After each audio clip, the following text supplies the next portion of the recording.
लोकतंत्र के महापर्व की तैयारियों में पूरा देश जुटा हुआ है। नेता तमाम वादे करने में लगे हुए हैं, मगर महाराजगंज जिले से एक ऐसी तस्वीर सामने आई है जो विकसित भारत के दावों को झुठला रही है। एक ऐसा गांव भी है जहां लोग आज भी जान जोखिम में डालकर लकड़ी के पुल को पार कर रहे हैं। लोग अपने घरों को लकड़ी का पुल पार करके जाने को मजबूर हैं। नौतनवा तहसील क्षेत्र के सेमरहवा गांव में आने जाने के लिए बेहतर रास्ता नहीं है।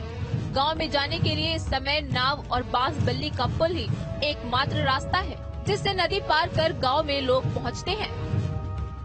इस वक्त हम मौजूद हैं महाराजगंज के नौतनवा विधानसभा क्षेत्र के सेमरहवा में।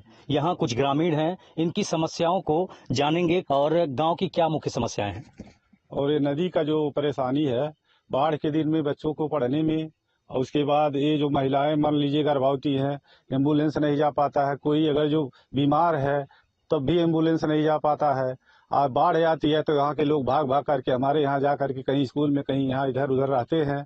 पुल रहता तो ना से एक बार में 10 आदमी को ले जाता है। इतनी जनसंख्या है, पुल रहता तो आपदा आने पर वो सब निकल लेते। लगभग 4000 की आबादी वाले ग्रामीण अपनी जान को जोखिम में डालकर नदी को पार करते हैं। क्या बुजुर्ग, क्या जवान और क्या बच्चे, हर किसी को अपने ही गांव में रोजमर्रा की जरूरत के लिए जान हथेली पे रखकर नदी पार करनी पड़ती है।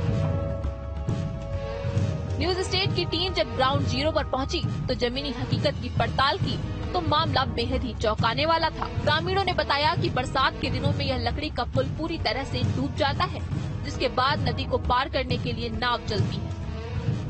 देखिए भैया, ये जो पुल बना है बांस का, इसको जो है गांव के जो संभ्रांत लोग हैं आपस में चंदा करके इसको बनाते हैं और लगभग इसको बनाने में 20 से 25 हजार के खर्च आते हैं, जो कोई विधायक या सांसद नहीं देता है।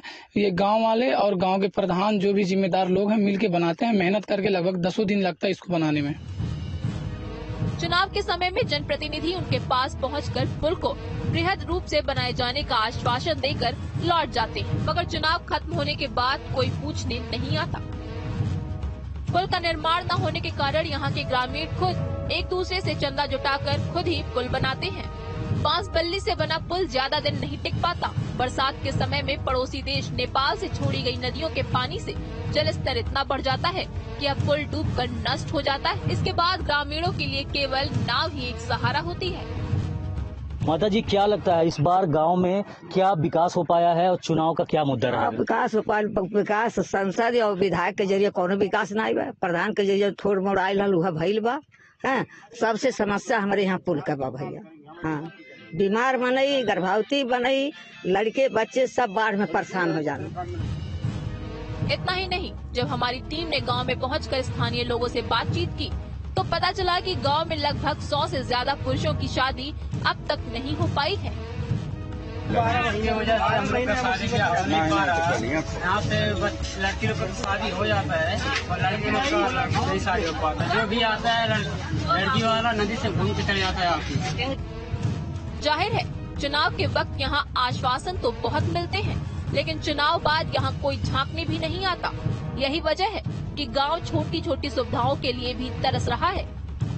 ग्रामीणों ने यहाँ तक कहा कि इस बार वह किसी के बहकावे में ना कर मतदान का बहिष्कार करेंगे। क्योंकि पिछली बार भी लोग वोटिंग नहीं करने जा रहे थे, तो हम लोगों ने दबाव बनाया कि लोकतंत्र जो है खतरे में हो जाएगा। इस नाते जो है वोट जो है जरूरी है, अपने अधिकार का प्रयोग करिए। तो लोगों ने वोट डाला, लेकिन इस बार तो लग रहा है कि लोग हम लोगों की बात भी नहीं मानेंगे। एकदम 0% भी वोटिंग नहीं करेंगे। कोई भी गाड़ी अगर प्रशासन से मांगिए तो कहते हम लोग उस बार नहीं जाएंगे। अगर पुल नहीं बनेगा तो हमारे यहाँ से वोट अब की बार नहीं दिया जाएगा। जी, यहाँ गांव के कई लोग हैं, इनका अलग अलग मत है और जहां तक बात करें तो लोग रोड नहीं तो वोट नहीं, मतदान ना करने की भी बात कर रहे हैं। लेकिन आगामी चुनाव में भारतीय जनता पार्टी 400 सीटों को निकालने का दावा कर रही है। ऐसे में ये जो सेमरहवा गांव का क्षेत्र है किस हद तक प्रभावित करेगा, ये आने वाले दिनों में देख